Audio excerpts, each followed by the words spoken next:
It might be past Labor Day, but we're not ready to get off the beach.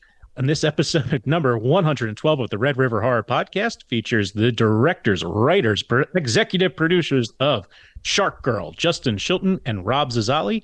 So sit back, relax, and let's go down those channels of fear.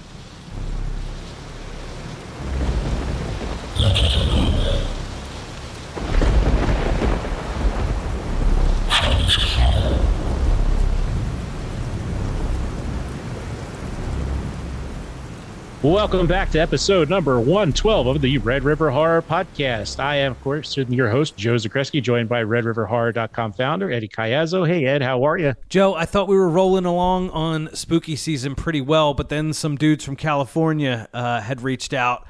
They saw our shark coverage and said, hey, we want to get in on that. I'm like, I thought we were done with sharks. They're like, nah, this is Cali, not Philly. It's just like, the leaves are turning here, but they still got beaches there. So I'm like, what the hell? Let's do it. We're talking about sharks again, Joe. Here we are. Hell yeah. Bada bing, bada boom. Still going. So we have the writers, directors, producers of Shark Girl. She's the apex predator now. We have Rob Zazzali and Justin Shilton join us. Guys, welcome to the show. Thanks for joining us. Hey guys, great to be here. Thanks for having us. Yeah, and thanks. Sorry if adding my own tagline. That's not the actual tagline in the movie. I made that up on my own, right? Doesn't matter. We change it all the time, so you can make it up. We'll come up with a good one. It's on the cover art now. I liked it. I'm gonna write that down.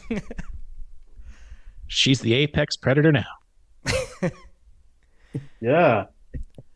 No, so first and foremost, I gotta be honest. Like when I saw the trailer, I'm just like, I don't know if this is my bag. I didn't know if I was gonna be digging the film, but I will say, gentlemen, I did enjoy the film. And that's not because you're sitting right in front of me through Zoom. The idea itself was pretty unique, pretty interesting. I'm like, okay, because like I'm trying to think, how am I going to be into a chick that's attacking people, with the whole shark makeup and all that stuff? I'm just like, I don't know about this, but how you got there story-wise was creative, and then the kills themselves were very well done. So I'm very pleased. I enjoyed it. That's great. Thank you very much. Appreciate that, Joe. Yeah, it's definitely it was a fun ride. And a unique concept, which I was curious, what led you guys? So this is your first movie that you're acting as the directors, producers. What led you to Shark Girl? What was the inspiration to this one? Great question. I mean, Justin lives in Venice. I live in Redondo Beach. So we were looking at doing a horror movie that was convenient for us to shoot nearby with talent that we know, and just something refreshing. A lot of horror movies, you get the cabin in the woods, or you get the old, British countryside homes, and so we decided to lean into the whole beach vibes, and that's kind of where we got started. Yeah, took a fish out of water. There you go. Yeah, and after doing a bunch of research, it felt like something that hadn't been done yet. It was we almost didn't do it. It was like one idea on a wall of like 10 ideas at one point. And we whittled down and we got to Shark Girl, and then maybe even second guessed it for 1 second, and then we devoted ourselves to it, deciding like this is the one we're gonna do. We can do it. We had fun writing it, which was a really good sign. I think Rob and I wrote it together. Mostly on Zoom, sometimes in person, but we really did write it together, which was fun and reassuring, and felt like we were doing the right movie. Yeah, I mean, it's got a good flow, and even got a laugh out of me a couple times just from some of the dialogue. So I was like, I don't want to spoil anything for people, but I think even just the one line in the beginning when they're doing the photography was worth it. Because the actors there did a really good job of just being like, let's do something. Let's be sexy. Well, Joe, it's something you and I talk about on the podcast. It's I thought, like, at first, like, I was watching a trailer. I'm like, oh no, we're going. Like, it's starting. Like, it's happening right now. You know, I loved how it jumped literally right into it. Like, there was no, like, I don't know if you guys watch CinemaSins, but they always make fun of how long it takes to get into a film. You know, so it's just like, oh, it's this production company for 35 seconds, this production company for 25 seconds. And then they do like a whole count and how many assign the sins for how long it takes to get moving. It's just like Shark Girl. It's just like, oh, we're here. We're in. You know what I mean? Like it was like a, I don't know, like the pace of Sam Raimi. It's just like, oh yeah, no, we're going balls to the walls right away. So I loved that. Well, we appreciate that. That was definitely, intentional, just and basically probably fear-based. If you wait too long, the viewer is going to leave. There's just so much for people to watch. There's so much, there's so much competition out there that we knew. If not, like, listen, you might be scared by our film, you might be enthralled by the whole shark vibes, and you might not be. The most important thing is that it's fun and it doesn't let you leave. And that was the goal, was just keep enough action, believable action, logical action, despite it being about a woman who may or may not have gotten bitten by a nuclear shark. Like this has to stack onto each other. Each scene has to roll and be fun, and and so it's great. We appreciate you guys feeling that vibe. Yeah, well, I mean, we are big indie film supporters. That's part of our brand is like helping other people out in the space, and that's why I'm trying to come up with questions without giving away too much of the movies. Well, Joe, let's just be honest. It's to learn from people that are more talented and more creative than we are, so that we don't make mistakes when we go into our next project. That's the reality. That's why we've been sitting on our hands for the last couple of years. You can call us in the middle of the night with your weird production questions if you're freaking out. Appreciate that. One question I had, so we're doing, it's in Shark Girl. What was like the biggest struggle there working within your budget? Because, you got to deal with, one, the teeth, blood. And then the other one I was curious is like, I wonder if it like came a thing like bite location, like when you were writing it. So like, what were the challenges you guys really faced during the production there? I think the challenge was knowing what we can't do, and trying to stay within the limitations, I suppose. Like, for example, I would have loved to have ripped limbs off of people's bodies or something like that, right? Just have her like chomping down, like, we would have loved to maybe elaborate more on some of the kills in ways, the neck bite felt like classic, just a natural, what a shark would do that or bite other body parts, I suppose. But, like that was a balance that we had to, keep it suspenseful, keep it fun, and do the best that we can with those kills. And knowing that we didn't have body parts. we also, and I wonder if the neck bites just become a necessity of filmmakers, because you can hide it. You can hide it a bit more with whether it's the back of the killer's head or whatever. But as it was going on, we kind of committed and leaned into the fact that there's a certain vampire quality to this, and we embraced it. And again, knowing, like, staying within our limitations, because the second you try to do too much, you expose yourself, and then you take the viewer right out of it. And again, as outlandish as this idea might be, if you had full buy-in from your actors, and full buy-in in the story, you didn't want to lose them because you did some, super cheesy or just unbelievable special effect sequence. So that was part of it too, is just kind of like keep it simple and protect the viewer's experience of being like, all right, cool, this is what I'm getting. And we established that pretty early. This is what you're going to get from these kills. And them plus the characters and some of the, the one-liners, but also the action, like, hopefully we get buy-in from the viewer. Yeah. That's what I could tell. I'm like, this works. I'm like, I was just curious. I'm like, I wonder if they had like a vision at some point, being just like a full like arm, just, but like, it's a bit too much. I wanted to have body part. Oh wait, we shouldn't say some of the things, right? Well, I wondered if the body parts found sometimes places like or stuff like that, and we just couldn't do that because we were stealing these shots because we shot without a permit. I don't think we're going to get arrested for saying that at this point. I mean, So it's easy you to know what? apologize. It was run and gun, man. In busy Venice Beach too. So we were like looking over our shoulder all the time, and we're unsure of how much time we could really get away with. Yeah. Luckily, we got away with. We kept it contained to what we knew we could do, and we did pull it off. You know what I mean? We didn't get it. That's one of the things I really enjoyed about it is, I guess, like the vampires, like a great example, like the kills themselves. It's weird because it kind of put a California spin on the whole thing. Like just being from Philly, like of course I've traveled a lot of the East Coast, but I still have yet to get to beachside Cali. What like all that whole southern part there. So it's like, all right, yeah. Like I want.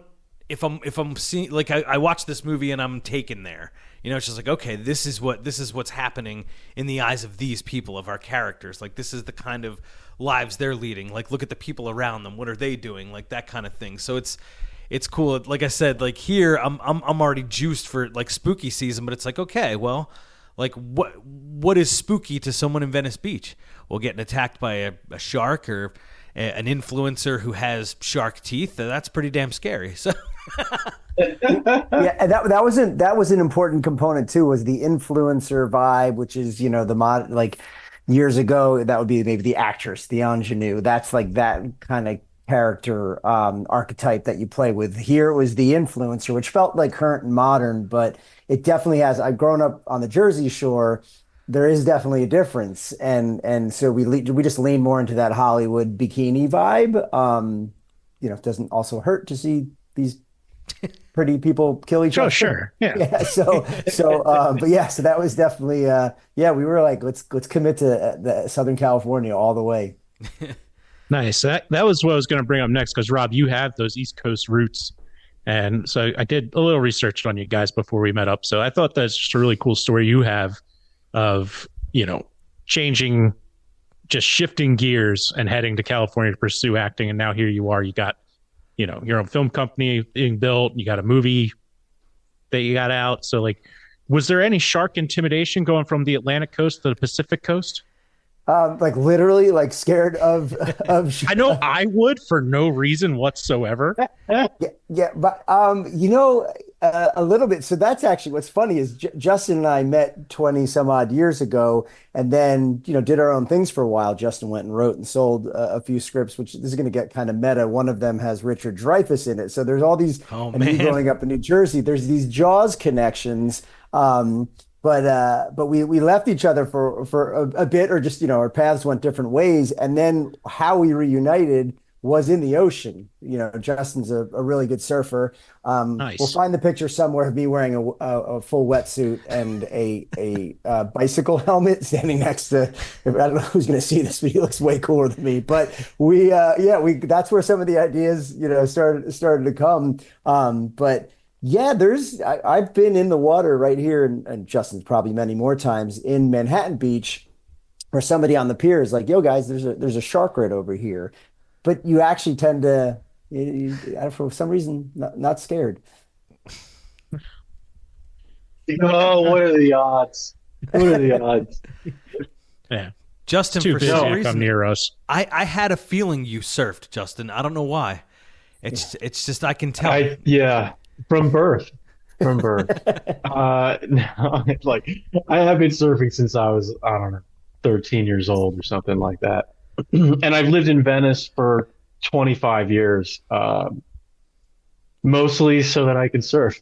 I mean, there's so many other parts of Los Angeles that I've never lived in, but I live here because it's beautiful. I'm 3 blocks from the beach, so I can get up and kind of hit it whenever I want. These days I feel busier than I used to, maybe a decade or so ago. Yeah. Could probably get out there a little bit more. But yeah, like all of that was it must have been kicking it around in our heads. Kind of came up with Shark Girl and decided to do it. We shot all the water scenes together, me, Rob, and Allie, Alexandra, who plays Shark Girl, who's also my wife in real life. And so it was the three of us. Yeah, thank you. Yeah. Thank you. Thank you. Appreciate that. She will too. It was the three of us, Rob and I wearing our like body surfing kick fins, iPhone camera in a case, and that's how we filmed and our fearless actress swimming out there pretty deep and letting us get multiple takes, swimming underneath her, kicking, spinning around, and then ultimately getting attacked by the shark.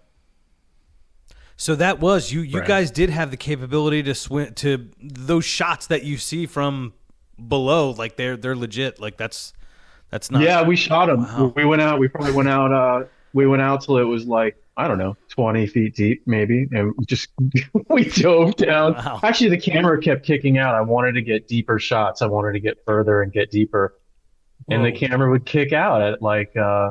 Remember that, Rob? It would kick out at like 15 feet, and I'd be like, "What the hell? Like, where's the whole take?" So But, yeah, like, and on the fly, we were figuring out how to make it look believable that someone would get dragged in. We definitely studied Jaws as well, and just it was so interesting how simple they kept it. We shot, even though the camera kept dying, we have like 70 different angles of this, and we, like at one point, without spoiling anything, the scene in the water was, in our first edit was probably like a minute and a half long because it's just so fun, and we're like, look what we did, but then we just whittled it down, kept it simple, but it was, we like to think that our experience being in the water was helpful to us capturing a little bit of that fear because, the true answer, Joe, is like, yeah, no, I will definitely try to swim around slower people than me or larger people than me that may be more attracted to the sharks. And so we wanted to, we definitely wanted to capture that spooky quality and, pay a little homage to Jaws. I like that. I like that answer because it's I feel very confident when I'm down the Jersey Shore because I'm usually surrounded by children on boogie boards. Like I get out of here a lot faster. That's great. So true. Yeah.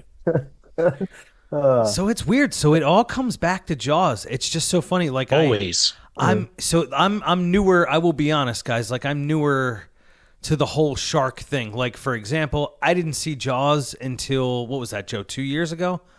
Yeah. For the first time. So like I missed this whole shark culture. I didn't get into Shark Week until a few years ago. When my son was born, like we just sat there and watched because it's like, what else are you going to do but watch stuff on TV? So Jaws, Shark Week, all that stuff. But it's funny. Like, so we spoke with the writer of the Meg, the actual, the book series, Steve Alton. He's a Philly guy. We had no idea.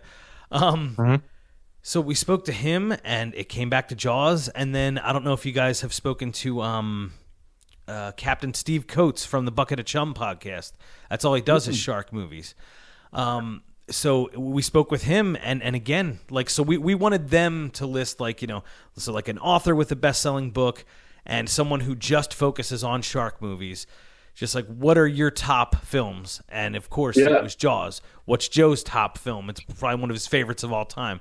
Jaws. It's just amazing to me. So did that film or that, like, how much of an influence did that have? And did you want to make a film like that, like was shark related? Like you said you wanted to get those shots and see like how kind of pay our homage to Jaws.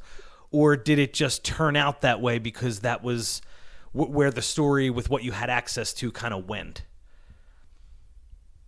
Yeah, I think Jaws is a huge influence. There's no doubt about it.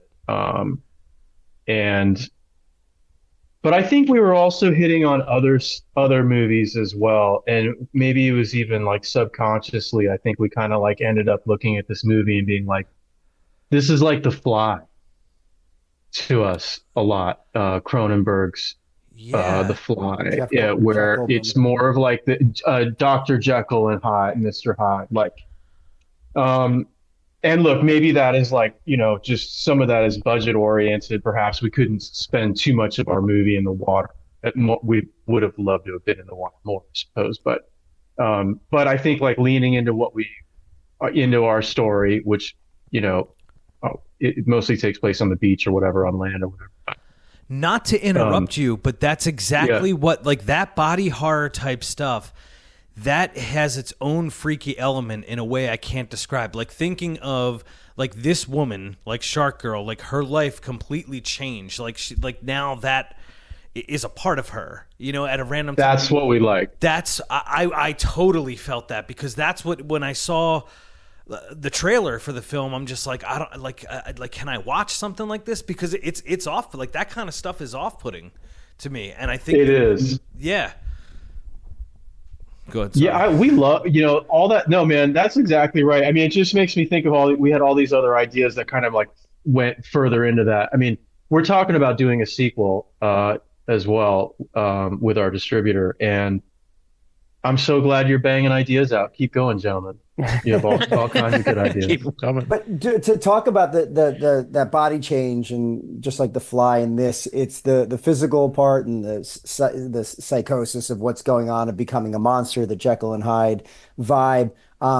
But it's also, entertaining to get deep into the falling apart of the relationships involved. So, for whether it's her best friend or her boyfriend, it's kind of cool to see two things happening. This empowerment happening by turning into a shark of sorts, right? And then the chaos that also ensues whether it's because you're power hungry, you're just losing the grasp of your own humanity. Not to get too deep, Shark Girl, but it's there. And like we definitely like invested, and I said this before, our actors did, which is they played everything real. And whether that's the dissolution of the friendship or whatever it is, like these guys were like fully committed to telling like a real emotional story. And yes, these types of creature feature monster movies are the perfect vehicle to do that, where it's like the person I knew is just falling apart, and whether that's the protagonist telling about themselves or the best friend or the parent or whatever.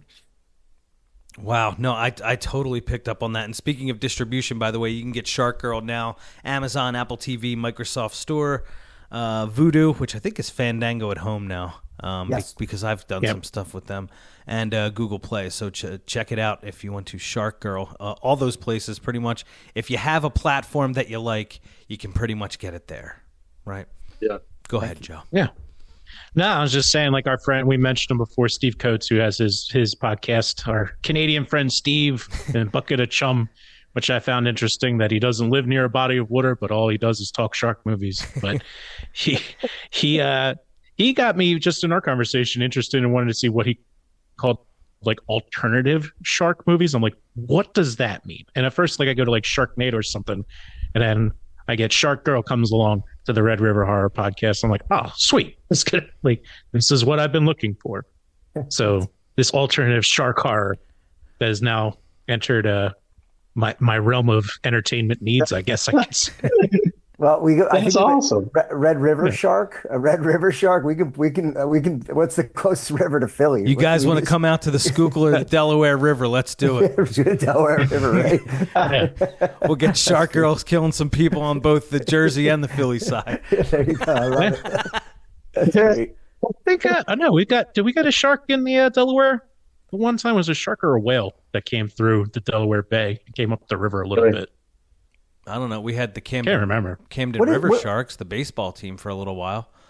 What is isn't there Shark River? Isn't that a town? Is that the Tom's River? Or I remember going to school, middle school in New Jersey, and you'd go, instead of, I guess in California they sift for like little gold nuggets. We would sift in the river for shark's teeth. So there's definitely that'll be episode 212. I'll tell you what, if you do something like, look how it's worked for Tina Fey or anybody that tries to do like Joe, have you noticed this? Just to do a little local thing real quick. Like the whole, like, if you talk like this or you whatever, you do the thing. Like, people share that by the millions on social media. It's insane to me. Like Chris, the host of the radio show that I produce for, he'll send me stuff and I'm just like, I don't find this funny. And it's just like, no, but it's going viral. Look, look, Crossing Broad has it. And it's like, it's not like I'm so tired of it. Like there was the woman, the Philly Poppins. They're just like spoonful of sugar makes that kind of crap. So what I'm telling you, Rob, Justin, if you do something about this area or you come to this area and you feature just anybody, like Delco John in your film, guaranteed you will go viral like crazy. Just go full Mayor of Easttown. So I don't know if you saw that show on HBO. Yeah. So yep. I thought Kate Winslet did that Delco speak pretty well. Yeah. So but that's all we heard about. That's all. Did you watch The Mayor of Easttown yet? It's just like, wow. It's just like I don't know why it just annoys me so much. But other people I don't know why it bothers you either. It does. It does. But it doesn't bother. Like clearly I'm in the minority here. I mean, I think it would be great. Like, a bunch of Philly beachgoers down in Wildwood or something. Like, yeah, there's a fucking shark coming up, dude. Get out of there. Yeah. That's true. That's true. Really lay into it. Yeah, I know. Well, whatever. But yeah, so all right, a shark on the Schuylkill. Let's say outside of sharks. So I think beach town horror. Whether it's beach town or mountains, usually a good call. And you know what? Outside of sharks, what else would you think is a great setting for beach town horror? I have my choice, which is lighthouses. Spoiler alert. I like lighthouses. They creep me out sometimes, but I also like looking at them. What do you guys think? What if you're going to do something else beach horror related? Would you stick with something in the water or something outside, or shark, or what would be the alternative to shark? Question. We talked about Malibu a little bit because as you go up there, you have you got the beaches, but you also have the hills and the mountains. So there's that kind of that forest vibe. And again, it's about what can you either shoot affordably or steal what is a forgiving place to shoot, because shooting at the beach is not easy because of the wind, everything else. It's a challenge, whether you have a permit or not. And so, but again, it's at least so far, it's been a bit of a calling card of ours that, we want to have some of it, but we'd also, there's not a lot of stuff to hide behind on the beach. Mm-hmm. So you got to hightail it up the Santa Monica Mountains to get to, have a little bit of scares. Yeah. I'd also really like to do, the southern Philippines, where you have all this beautiful ocean meets really wild jungle. Yeah. I'm going to push for that for our sequel. I hope our distributor doesn't get mad. Sorry, Strap. But that's where we want to take it. Let it happen. Yeah, I think that would be really fun. Warm water, beautiful, lagoons and stuff, throwback to, lagoon monsters and stuff like that. Definitely. Yeah, so that's on my mind. Mexico is amazing. What's that Mel Gibson movie that takes place in Apocalypto? That looks horrifying, but beachy and cool to me too. Mm-hmm. Love all that stuff. That's a damn good movie too. That'll raise your blood pressure watching it that comes up every once in a while. It's like a horror film, So good. Yeah. It's so crazy, but visually it still pops up in my mind all the time. There's these occasional visuals where I'm like, man, that movie just nailed it. Yeah for sure. And Eddie, what's yours? Is it killer clams coming from the sand, grabbing people and pulling them under? No, I'm a pretty simple guy. It's weird. When I went to Salem, Massachusetts for the first time, that was pretty inspiring. It's weird. What's the Santa Cruz? Is that where Us and the Lost Boys were filmed? Yeah. Great locale right there. That kind of vibe. And it's weird. In Salem, there's this place called the Willows, and it's on the water, but it reminds you of, I don't know if it's a 50s vibe, but it's they have a popcorn place and an arcade, and it's not quite new, all new looking. It's kind of old looking. Yeah. That kind of stuff, it's weird. I get this very creative feeling around that, and I would imagine Santa Cruz would be the same way. But Joe, as far as scaring me, I don't know. Beachside, I can't think of anything. Sorry. Let's do like a Coney Island horror together. What about that? Has anyone done that? That place is creepy. Yes. That place is creepy. I've been there in the wintertime when it's all shut down and there's like nobody there. It's just covered in snow, and the wind kind of like whips through there. It's kind of creepy, man. It is. And it's like oddly desolate in like such a crowded city. That's like the part that feels strange. And then if you walk it, like even like there's an aquarium over there that's like kind of weird and makes you question why is it still in operation, but it is. Maybe totally, man. Maybe to keep Shark Girl there. She's been caught and she's. Whoa, I like that too.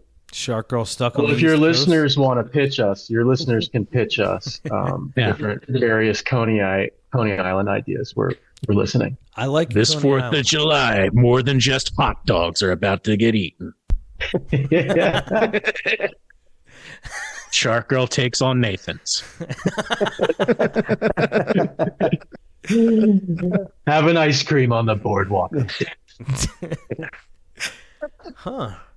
All right, Coney Island. Yes. Now that's inspired. See, that's what I'm saying. Like, I can't say that I get scared of any beachside stuff, Joe, but I can say like I do get inspired. Like thinking, like the first time I visited Salem, something definitely hit me. It's like, oh my gosh, I could totally do something here. Like something needs to be set here, aside from the whole witch trials thing. You know, Coney Island is a great spot. That would absolutely a desolate Coney Island. That could be freaky. Yeah. I can F with that. Oh yeah. Yeah. You like it. Good job. Good job. We did it. So I guess this is your first. So Shark Girl is your guys' first feature film. You said that as far as production company, like this is the starting point. You did talk, possible sequel, like realistically, because like that's what Joe and I do. We have made a few films like very indie, very like it's hard. It's very, very hard.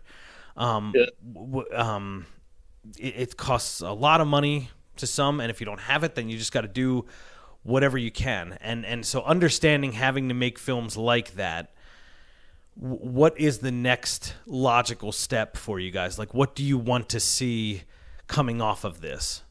So, a great question. So the week we were sending Shark Girl out to distributors, not knowing what was going to happen, believing in the trailer, believing in the movie, and being hopeful, we shot our second film at that same time. We shot it in less days, a little even more simplified. It's a bit more of a paranormal activity kind of vibe, haunted housey thing going on, and that. So we shot that. We're about to start bringing that out to market to distributors right now. The plan is to use both films just kind of as a calling card, an example of our work of what we're able to pull off on limited budgets and how we're able to scale up the quality, get good production value, but also simply put, money or no money, how we can write a good story, get great performances out of our actors. And make a fun movie. And so, our goal is to level up as soon as we can so we can explore other things. Like you asked that great question before, Eddie, about like what were the limitations, or what would you like to have done more of? And there's, any filmmaker will tell you, I want to be able to, the more money you have, the more you can play. And so that's definitely the goal. But we'll still be doing movies for in the independent world for a little bit here, and we love it. We love the freedom, but that's the plan right now. Nice. And then paranormal, I mean, you get a little more wiggle room to mess with like practical effects and other little tricks of smoke and mirrors, and that's a lot of fun. That's awesome. We did do that. We had a lot of good practical effects, a good mix of practical and special effects, but a lot of it started with practicals, and that's the most fun to do because you have to rehearse them. Everyone has to be involved, and then you actually feel it feels really special if you get a good take where everything, everything went well. That's awesome. No, that's what you'd like to hear. And then, is anybody from Shark Girl also in your other movie? Like, do you have a cinematic universe developing with some of the actors? Yeah. There's some actors that are always in the same director's movies. Funny you ask. There's a couple roles, but the first we'll start off is Gabby Montez de Oca has the smallest, quickest in terms of screen time, not in terms of value, but she has the smallest, quickest role in Shark Girl, and she's the lead. There's a husband and wife leads, and we just loved. We knew she could handle something bigger and be great in it. So she made that big jump, and the film is our second film is definitely well served. Sleep Stalker is what it's called. It's definitely well served by that. And then there's two others. There's a couple others, but one is Shark Girl. Shark Girl appears in the second film. No teeth. Okay. Yeah. And then also Captain Ron. Captain Ron, Brian Guest also is in both movies. So yeah, we do like the idea of having a trustworthy acting crew around us that's kind of willing to keep playing with us, And Griff, there's actually someone. There's like five actors. There's about five actors. But that's like one thing we benefited from is Justin and I met in acting school 25 plus years ago. Okay. And so we've been lucky to be around some good actors that are still in the business. And some of these people are on, there's some of these people have series regulars. And one of our characters in Shark Girl is Devin Odessa from My So-Called Life, which was very popular back in the 90s, I guess. And so we're Jared we're Leto, lucky. Claire Danes, Yeah. some big names came out of there. Yeah, we got a good little community, and it's awesome because it immediately elevates our movie and makes our writing better because they're really good. So we will keep using, a lot of the same people. We will also be looking, part of the evolution is getting bigger names simply because of the dollar. So we're excited to tap into that community as well. And these films are helping. Shark Girl and Sleep Stalker are both helping us right now. Where distributors and producers are like, all right, we see what you do here. Let's kick it up a notch and let's let us help you find the way to reach a bigger audience. So, dude, get Eric Roberts. He's in everything. Literally every independent film. It's just like, there's Eric Roberts. There he really is. Yeah. We'll try. I have a feeling he's Joe. What do they say? So Rob, I mean, your bona fides in acting are there. Like you've played the game, So so Joe, what did Xander Berkeley tell us? He said, what is it? One for the money, one for one for the money, one for the art, one for fun. Well, yeah, one for the money, one for art, one for fun. How close is that? Like, I think Eric Roberts is just like, just give me the money. I'll do it all, whatever. You know what I mean? Yep. No, but it's that's a risk. Like I will be honest, when you're approached with something like Shark Girl, like that's a risk for you guys. Like I was like, okay, what? Because you always try and figure out. Like, I'm a very, I don't want to say pragmatic. That sounds messed up. Not like that. But like it's just like, okay, what are they going for with something like this? Like, why present a film? Like, what made them say, like, you know what, this was a good idea.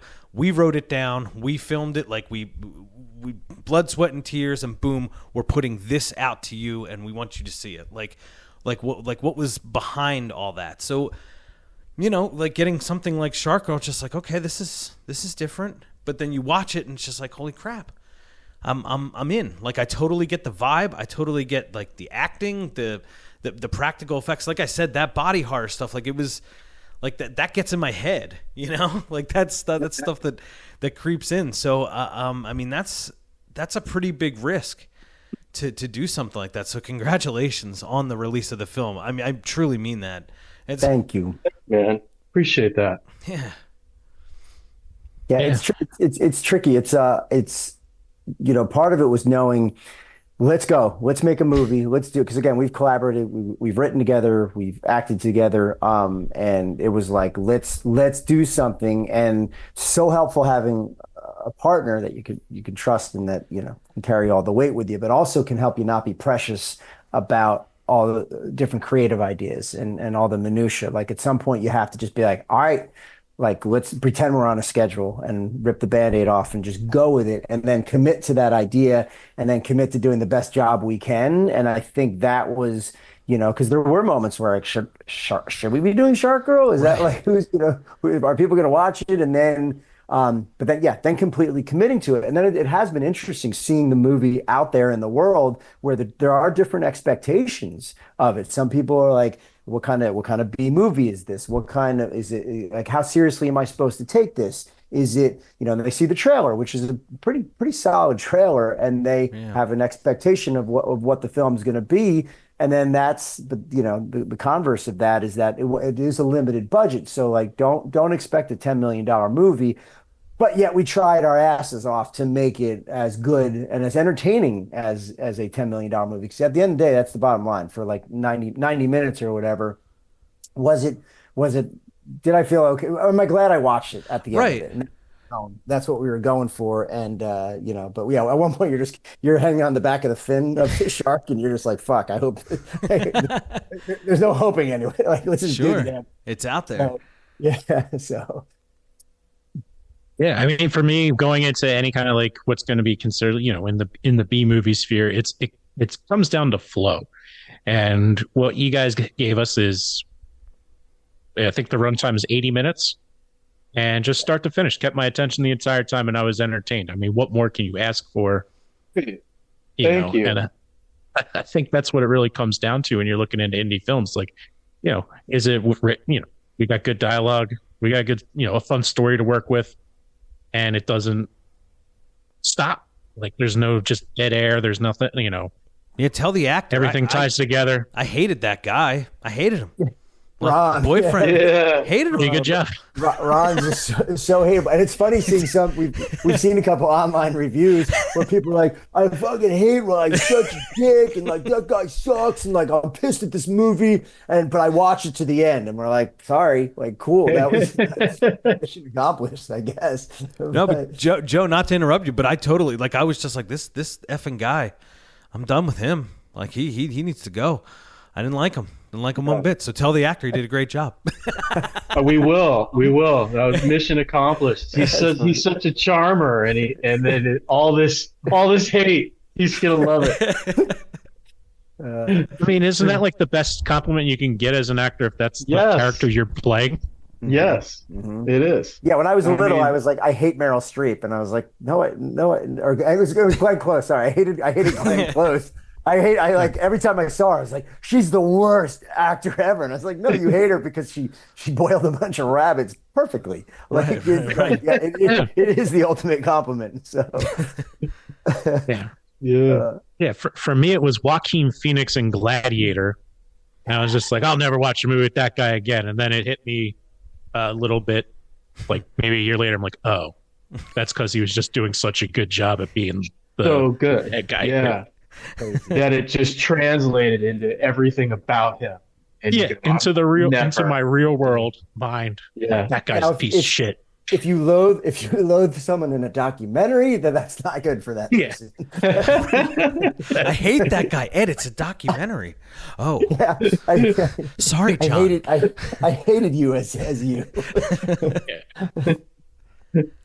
Well, no, Joe, I just have one more question, and then I'll let, honestly, you three take it away. I guess what is something that you would want to leave with, a horror audience, a non-horror audience, like you just send this movie to someone randomly in Philly and just like, hey, check out this movie. What's something that you would want them to know about it?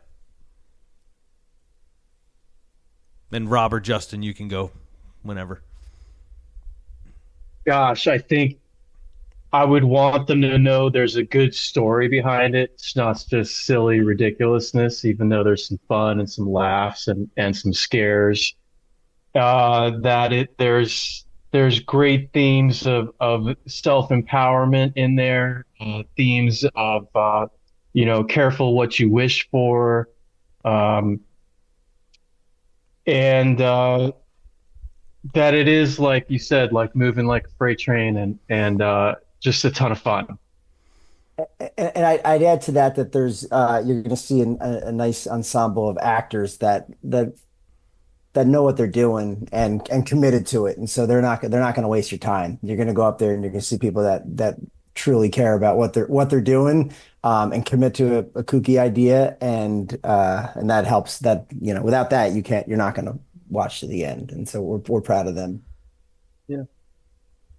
All right, Rob Zazzali, Justin Shilton, filmmakers, Shark Girl, out now. Again, all those places, I will read them one more time because you got to make sure you have them right, because I don't want to be given places where people are like, no, I have, Whiz Bang Boom, and it's not on Whiz Bang Boom. It's like, sorry. So it's Amazon, Apple TV, Microsoft, Vudu/Fandango at home, and on Google Play. Joe Z, you got anything else, brother? No, that's all I got. Yeah, thank you so much to Rob and Justin for joining us here on episode number 112 of the Red River Horror Podcast. Definitely going to be telling some people about this one because it's a quick, fun little ride, and looking forward to seeing what you guys come up with next. So we'll be keeping an eye out for the next film, and then whatever's in the future for Swim LLC Productions. Is that right? Swim Entertainment. You got it. Swim Entertainment. Yeah. So we'll keep our eyes on you guys to see what's coming down the line. Thanks so much. We really appreciate you guys. Thank you so much. It's been fun.